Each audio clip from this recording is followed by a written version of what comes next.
नमस्कार, मी कादंबरी जाधव आणि स्वागत आहे तुमच्या सर्वांचं माझ्या यूट्यूब चॅनलमध्ये. आपण भगवद्गीतेतील श्लोकांचा अभ्यास करत होतो.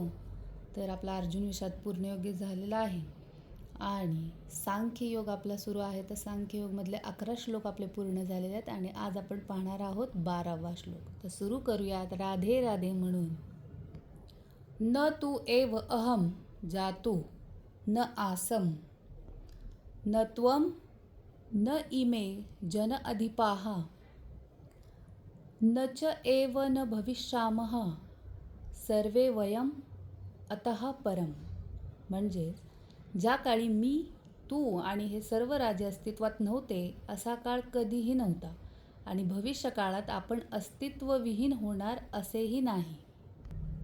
हा श्लोक आत्म्याच्या अमरत्वाची थेट घोषणा करतो.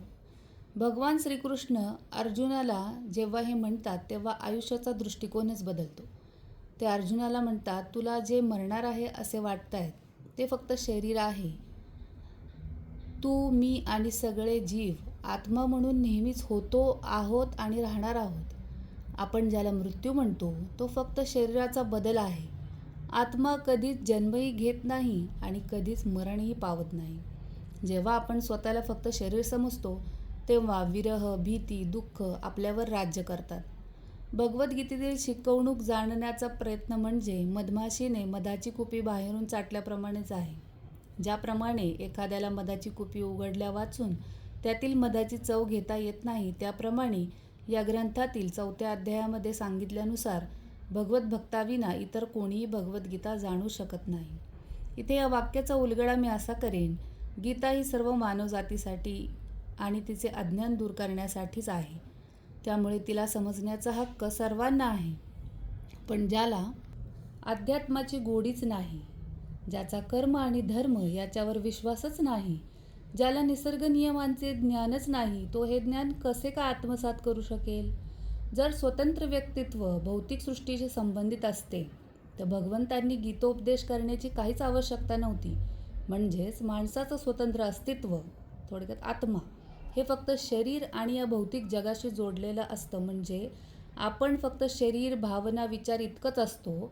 तर श्रीकृष्णांनी अर्जुनाला आत्मज्ञान सांगण्याची गरजच नव्हती. मग सगळं फक्त शरीरापुरतंच मर्यादित राहिलं असतं. ना आत्मा वेगळा, ना आध्यात्मिक सत्य, ना मोक्ष. पण गीतेत श्रीकृष्ण सांगतात की आपण फक्त शरीर नाही, आपण शाश्वत आत्मा आहोत आणि तो परमेश्वराशी जोडलेला आहे. स्वतंत्र जीव आणि भगवत यांचे अनेकत्व ही वास्तविकता आहे. म्हणजे जीव म्हणजेच आपण आणि भगवंत हे दोघे वेगवेगळे अस्तित्व आहेत.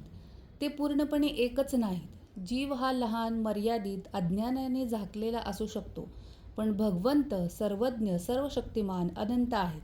हाच फरक दोघांमध्ये आहे. जर जीव आणि भगवंत पूर्णपणे एकच असते तर आपण दुःखात, अज्ञानात अडकलो असतो काय? जीव आणि ईश्वर यांच्यात संबंध आहे, जोडलेले आहेत, पण ते वेगवेगळे आहेत. जसं सूर्य आणि त्याची किरणे. किरण सूर्यापासून वेगळे असतात, पण त्यांचा उगम सूर्यच असतो. तात्पर्यामध्ये असेही सांगण्यात आले आहे की श्री चैतन्य महाप्रभूंनी मायावादी भाष्य वाचण्यास मनाई केली आहे आणि असेही सूचित केले आहे की अशा मायावादी तत्त्वज्ञानाचा स्वीकार करणारा मनुष्य गीतेतील वास्तविक रहस्य जाणण्यास असमर्थ ठरतो. भाष्य टाळायला यासाठी सांगितले की थोडक्यात वैष्णव परंपरेनुसार भक्तीवर परिणाम होऊ नये. मायावाद म्हणतो की शेवटी जीव आणि भगवान पूर्णपणे एकच आहेत. हे जर कोणी चुकीच्या पद्धतीने समजलं तर भगवंताशी असलेलं प्रेमाचं, दास्याचं नातं कमी होऊ शकतं. सर्वजण तत्त्वज्ञान पचवू शकत नाहीत. अपूर्ण समज असेल तर मीच देव आहे असा अहंकार निर्माण होऊ शकतो. महाप्रभूंना भीती होती की त्यामुळे नम्रता आणि शरणागती कमी होईल. जो मायावादाच्या दृष्टिकोनातून गीता समजतो तो गीतेचा खरा हेतू म्हणजे भगवंतांशी प्रेमभक्तीचं नातं पूर्णपणे समजू शकत नाही. अत्यंत विद्वान साधक वेगवेगळ्या परंपरेनुसार आणि मार्गानुसार त्यांच्या दृष्टिकोनानुसार गीतेचे तत्त्वज्ञान हे सर्वांसमोर आणतात. हे सर्व गीतेला मानतात, पण त्यांचा केंद्रबिंदू वेगवेगळा असतो. गीता इतकी विशाल आहे की ती अनेक स्तरांवर वाचता येते. म्हणजेच थोडक्यात कर्मयोग, भक्तियोग, ज्ञानयोग, जो कोणी ज्या दृष्टीने पाहतो त्यानुसार त्याला रहस्य वेगळं भासतं. चैतन्य महाप्रभूंचा निर्व्याज नामस्मरणावर आधारित प्रेमभक्ती हा केंद्रबिंदू होता. तर या श्लोकातून हाच अर्थ मला लागला. तुम्हाला कसा वाटला नक्की कळवा. भेटूयात या श्लोकातून काय जीवन उद्देश मिळतो हे पाहण्यास पुढच्या व्हिडिओमध्ये. तोपर्यंत धन्यवाद. राधे राधे.